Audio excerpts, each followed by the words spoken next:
नमस्कार, नमो नारायण। शिवमय माहौल देवादिदेव महादेव के विषय में हमारे वीडियो निरंतर आप देख रहे हो। छोटी छोटी सी आपकी जिज्ञासाएं हैं। शिव पूजन के विषय में तो विस्तृत रूप से मैं वीडियो बना रहा हूं, जो आपको शिवरात्रि के चारों याम की पूजा बताएगा। और ये पूजा ऐसी होगी जो आप स्वयं से कर पाओगे, परिवार सहित कर पाओगे, किसी पंडित पुजारी की आवश्यकता भी नहीं होगी। पदार्थों का आप खुद ध्यान रख लेना। लेकिन उस पूजा के अंदर मैं आपको बता दूं अभी से कि पूरी आरती ऐड नहीं की गई है। तो आरती के विषय में आपके हमेशा प्रश्न होते हैं कि भगवान की आरती कैसे की जाए और उसमें क्या क्या, किस किस तरह से क्या क्रम होता है। ये बात सच है कि हर पूजा के अंत का जो भाग होता है वो आरती होता है, और आरती होना आवश्यक भी है। आज जो मैं आपको आरती बता रहा हूं वो गाऊंगा तो भले महादेव की आरती, शिव जी की आरती, पर ये जो क्रम है, ये जो आरती का नियम है, ये सभी देवों पर लागू होता है। चाहे विष्णु हो, चाहे राम हो, चाहे कृष्ण हो, चाहे राधा हो, कोई भी देव हो, उसके आरती का नियम आपको यही पालन होता है। और ये सनातन पद्धति से मैं आपको बता रहा हूं। हमारे गुरुजनों ने बहुत मेहनत करके इस पर जो ग्रंथ तैयार किया, उसी ग्रंथ से हमारी समृद्ध परंपरा के अनुसार मैं आपको बता रहा हूं। तो मेरे गुरुदेव को प्रणाम करते हुए निरांजन की विधि आपको जो मैं बता रहा हूं वो उन्होंने लिखी है कि देव पूजन को विसर्जित करने से पहले प्रज्वलित दीप या कपूर के द्वारा देव विग्रह को प्रकाशित करने रूपी उपचार को हिंदी में आरती या संस्कृत में आरात्रिक या निरांजन कहते हैं। यह देव प्रसाद कारक तथा अरिष्ट निवारक एवं भव्य मंगलमय कृत्य है, जो कि दर्शन मात्र से पुण्यप्रद है। दर्शन मात्र से कैसे? हम देवों को जो आरती दे रहे हैं उसके बीच में कभी आरती मत लेना, जब तक आरती चल रही है। और आरती जब समाप्त हो जाएगी और उसको जल से ठंडा किया जाएगा, उसके बाद ही उस आरती को ले सकते हैं, अन्यथा उस आरती को हम जूठा समझेंगे। जूठा देव पे नहीं चढ़ता है। तो जब आरती हो रही हो तो बीच में वो आरती आप मानस रूप से भी मत लेना, जब तक देव को चल रही है। उसका क्रम और नियम मैं बता रहा हूं। तो देव अर्पित आरती ज्वाला के स्पर्श से हम देव तेज को प्रसाद रूप से अपने नेत्रों में या मस्तक में धारण करते हैं। जो पढ़े लिखे सेक्युलरिस्ट होते हैं ना, कि क्या भगवान के आगे घी की तुम आरती कर रहे हो, ये घी गरीबों में बांट देते तो उनको ताकत वाकत आती। अरे मूर्खाओ, इतने घी से उसके शरीर में ताकत आएगी, लेकिन उसके बुद्धि का, उसकी आत्मा का, उसके मन का विकास करने के लिए जो आरती है, अनंत अनंत लोगों का फायदा करती है। तो ये जो तेज पुंज है, देवार्पित आरती के ज्वाला के स्पर्श से हम देव तेज को प्रसाद रूप से, देव का जो तेज है, जो रामलला की मूर्ति का आपने तेज देख लिया कि जब हम उसकी प्राण प्रतिष्ठा कर रहे थे, उसके पहले के मूर्ति का स्वरूप अलग है। जैसे ही प्राण प्रतिष्ठा हो गई तो उसमें तेज प्रविष्ट हुआ और तेज अलग दिखता है। रामलला की मूर्ति साक्षात प्रमाण है आपके पास। तो उसी तेज को इस तेज के द्वारा हम मैच कर रहे हैं, और उसी तेज को तेज स्वरूप में, क्योंकि अग्नि को कोई प्रज्वलित नहीं कर सकता है। अग्नि ऐसा थोड़ी है कि माचिस की तीली से जो प्रज्वलित होती है तो आप अग्नि को करते हो। अग्नि तत्व है, साक्षात है, अग्नि देव है। इसीलिए मैं आपको ये आउट ऑफ वे भी बताता हूं। आप जो सिगरेट को अपने पैर के नीचे बुझाते हो, सनातन धर्म में ये पाप करते हो। हमारे नाथ संप्रदाय के साधु मानते हैं कि अग्नि को पैर से नहीं बुझाते हैं। वैसे तो दुर्गुण है सिगरेट बीड़ी पीना, पर अगर पीते हो तो कभी भी पैर से उसको मत बुझाना। ये अग्नि देव के ऊपर पैर रख रहे हो, याद रखना, पैरों में आ जाओगे। तो अग्नि को सम्मान दो। अग्नि देव है, साक्षात देव है। वही साक्षात देव आपके दीप में है, उसी दीप से आप आरती कर रहे हो।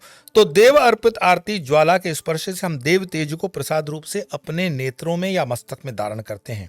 दोष दृष्टि आदि को दूर करने हेतु, दोष दृष्टि आदि को दूर करने हेतु बालक, राजा, गुरुजन आदि इष्ट व्यक्तियों की आरती उतारने की प्रथा का अनुकरण करते हुए देव पूजन में भी इसे शांत्यर्थ किया जाता है। क्यों रक्षाबंधन के दिन बहन भाई की आरती करती है? क्यों कोई जब विजयी होकर के आता है फौज में से, हमारा फौजी भाई, तो उसकी माँ हो या बहन हो या पत्नी हो, आरती करती है? क्यों राजाओं महाराजाओं जब जंग पे जाते थे तो उनको दीप दिखा करके, ये प्रतीकात्मक है। इस तेज को, इस पुंज को, इस शक्ति को समझो, सनातन की ताकत को साइंटिफिकली, वैज्ञानिक तरीके से समझो। सिर्फ बुद्धि के, मतलब जिसको बोलते हैं ना, बैल मत बनो। और जिसने लिख दिया 25 पैसे की पस्ती में, उसके ऊपर तुम आओगे कि ये wastage of source energy and time है, उनको बोलो रख दो ना तुम अपने पास अपना ज्ञान। गर्व से कहो हम सनातनी हैं। और उसको करने का नियम क्या है? समझो विग्रह है, चाहे वो फोटो में हो, चाहे वो मूर्ति में हो, चाहे वो कलश में भी हो, आप कल्पना कर ले मानस रूप से। तो उसका क्रम है 1, 3, 5 7, 1 3 5 7, क्या 1 3 5 7 का क्रम है कि ये इससे भी यथाशक्ति निर्मल दीपों को आप प्रोक्षण आदि से शोधित तथा गंधा अक्षत पुष्प से अर्चित करके आरती कर सकते हो। 1 3 5 7 दीप लगा करके, 1 3 5 7 जोत करके, जैसे आपकी यथाशक्ति है। 108 की भी आरती होती है, 1000 दीपों से भी आरती होती है। तो कुल मिलाकर के मिनिमम 1 या 3 या 5 या 7, इससे अधिक यथाशक्ति निर्मल दीपों को प्रोक्षण आदि मतलब आरती डायरेक्ट जगा करके तुरंत शुरू नहीं करते हैं, उसमें दोष है। तो जैसे ही आपने जमीन पर रख करके उसको मैचिस की तीली के साथ उसको प्रज्वलित कर दिया, उसके ऊपर से जल की, जो मैं हमेशा करता हूँ निर्माल्य वाला वो जो पात्र होता है, जो पंच पात्र होता है, उस पंच पात्र से आचमनी उतार करके उसको 3 बार प्रोक्षण करेंगे। प्रोक्षण करने के बाद उस दीप को फूल, चंदन और अक्षत से पूजन कर दिया, क्योंकि दीप में अब अग्निदेव साक्षात विराजमान है, तो उसको प्रोक्षण कर दिया। और फिर शोधित और गंध अक्षत से अर्चित करके बाएं हाथ से घंटी बजाते हुए, बाएं मतलब लेफ्ट, आपका लेफ्ट हैंड, लेकिन वो घंटी की पोजीशन कहाँ होगी आपकी, आप उसको टर्न करके यहां मत रखना, नीचे की तरफ ही बजेगी।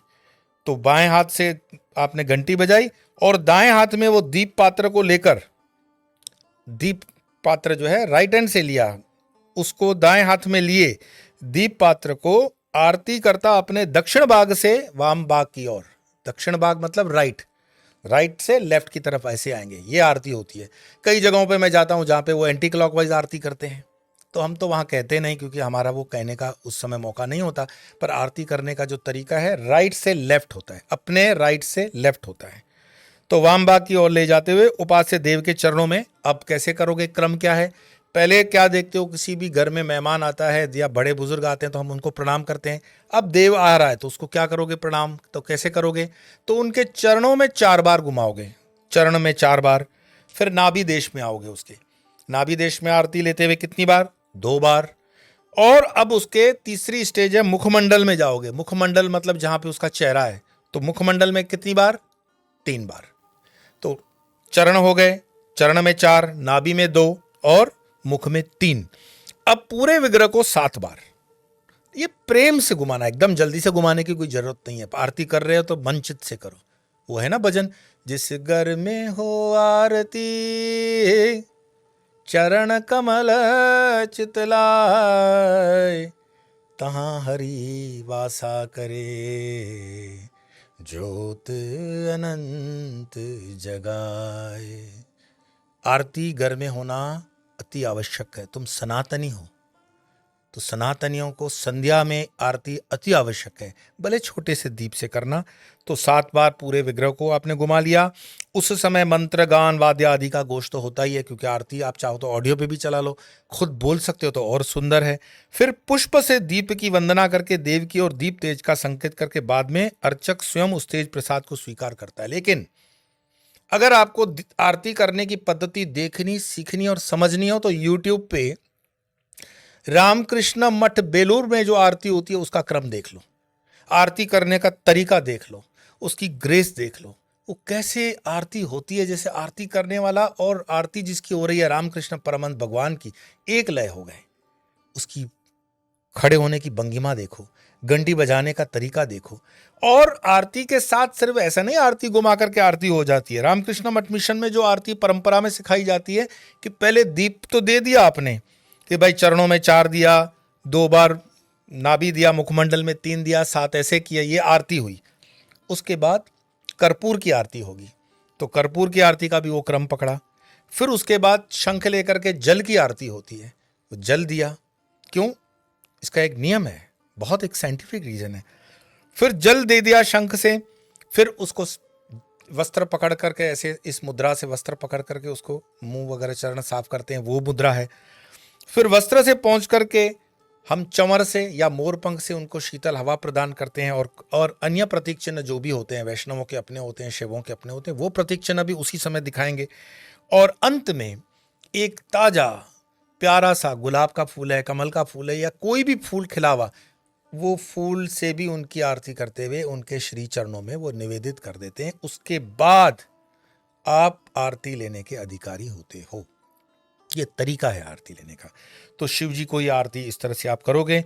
और शिव जी की आरती का मैं टीम को कहूँगा कि वो पीडीएफ आपके ऊपर लगा दें।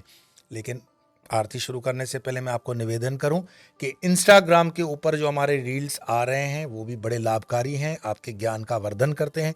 साथ साथ में स्वामी यो धर्म चैनल पर गीता के 2 श्लोक रोज आ रहे हैं। उनको अपने बच्चों तक, अपने परिवार के अन्य सदस्यों तक पहुंचाएं। और गीता का बिल्कुल पाठ करते करते आप सस्वरा गीता पाठ करने लगोगे, ये आप विश्वास के साथ समझो। तो आज जो मैं आपको विशेष शिवरात्रि के ऊपर आरती करवा रहा हूं उसका पीडीएफ तो रहेगा ही पीछे, आप इसको याद करके शिव जी की आरती को इस तरह से करेंगे। शब्द के ऊपर ध्यान और स्वर के ऊपर ध्यान देंगे। ये स्वामी शिवानंद स्वामी जी की लिखी हुई आरती है, प्रमाणिक। हर मंदिर में शिव जी की यही आरती होती है। देश काल परिस्थिति से कुछ आगे गटवद हो सकता है, लेकिन मूल आरती यही है। ओम जय शिव ओंकारा, स्वामी जय शिव ओंकारा। ब्रह्मा विष्णु सदा शिव, ब्रह्मा विष्णु सदा शिव, अर्धांगी दारा। ओम जय शिव ओंकारा। एकानन चतुरानन पंचानन राजे, ओ भोले पंचानन राजे। हंसासन गरुड़ासन वृषवाहन साजे।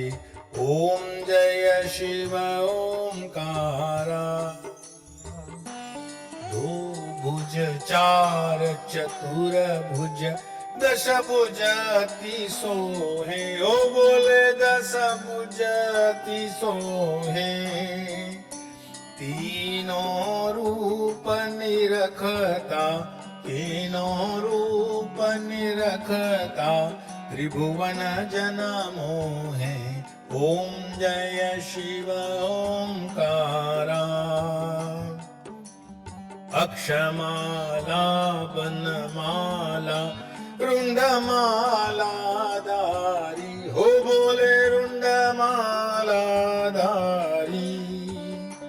चंदन मृद मग सोहे, चंदन मृग मद सोहे, लाले शशिधारी।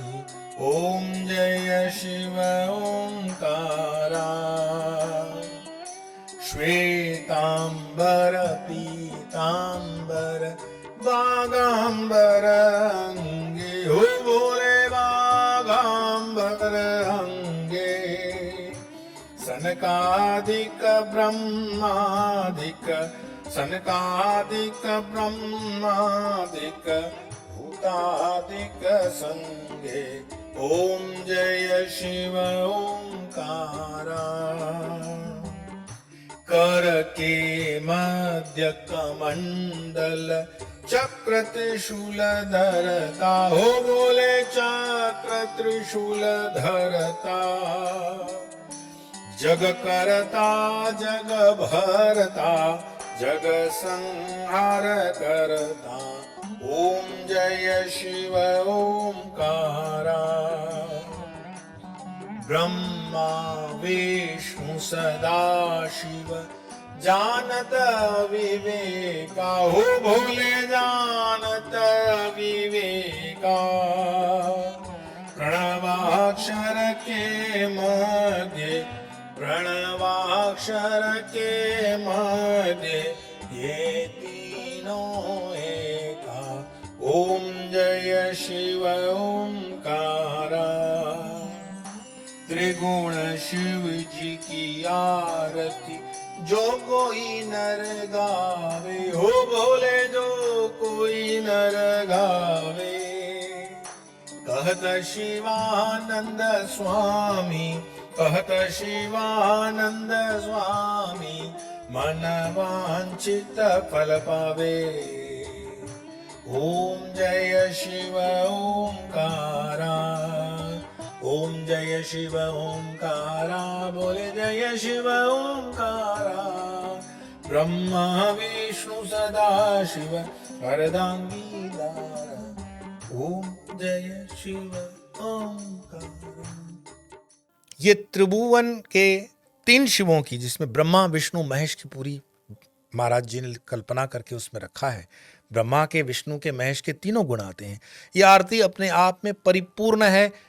ये आरती जिस घर में होती है, मैं कहता हूं सौभाग्य, लक्ष्मी, धन धान्य, वृद्धि, संपत्ति और सात्विक गुण अपने आप आ जाते हैं। तो कम से कम रोज में इस आरती को आप अपने लाइफ में जोड़ सकते हैं, अपने परिवार में जोड़ सकते हैं। मैं तो निवेदन ही कर सकता हूं, और इसी तरह आप सनातन की इस परंपरा को आगे बढ़ाते जाएंगे। आज इतना ही, फिर मिलेंगे अगले वीडियो में। तब तक के लिए नमो नारायण।